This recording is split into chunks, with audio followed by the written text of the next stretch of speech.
dans la rue quand il se rendait à la maison et c'est en fait un plombier. Bon, plutôt logique qu'il traîne dans les pièces de la maison, il a probablement des trucs à checker concernant la tuyauterie et tout. Sauf que là, ce qu'il fait, c'est qu'il ouvre des tiroirs de la commode.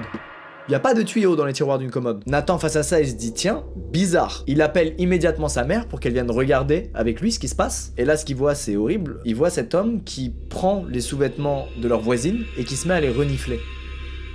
C'est pas un passe-temps comme un autre. Bref, ils sont choqués par ce qui vient de se passer, et ce qui suit est pire. Il marche tout droit vers la caméra. Il regarde droit dans l'objectif, et puis il replace un peu la caméra, et il se barre. Immédiatement, Nathan et sa mère comprennent que cette caméra, elle a pas été mise là par leur voisin, elle a été mise là par cet homme, qui apparemment veut pouvoir les voir à leur insu dans leur intimité, dans leur chambre. La mère de Nathan ne veut pas confronter ses voisins parce que c'est trop cringe, c'est trop horrible pour elle, et donc elle demande à son mari de foncer et de les avertir de ce qu'ils ont vu. Son mari va donc toquer chez ses voisins, ils ouvrent la porte et il leur explique, il leur dit voilà écoutez, je crois qu'il y a une caméra chez vous qui filme en direct votre chambre. Les voisins comprennent absolument pas de quoi il lui parle et donc ils lui disent bah vas-y viens et allons dans la chambre et regardons ça ensemble. Dans la chambre, le père de Nathan se dirige donc vers la position de la caméra en se basant sur l'angle qu'il a vu sur la télé chez lui et il comprend qu'elle est dans le mur. Il dit donc aux voisins de lui faire confiance et il commence à percer le mur. Et dans le mur, il trouve deux trucs. Le premier truc qu'il trouve, c'est un appareil qui est là pour surveiller ta consommation d'eau parce qu'à l'époque, en Australie, dans cette région-là, il y avait eu d'immenses sécheresses, donc le gouvernement avait mis des restrictions de consommation d'eau. Et la deuxième, c'est évidemment une caméra espion reliée à un boîtier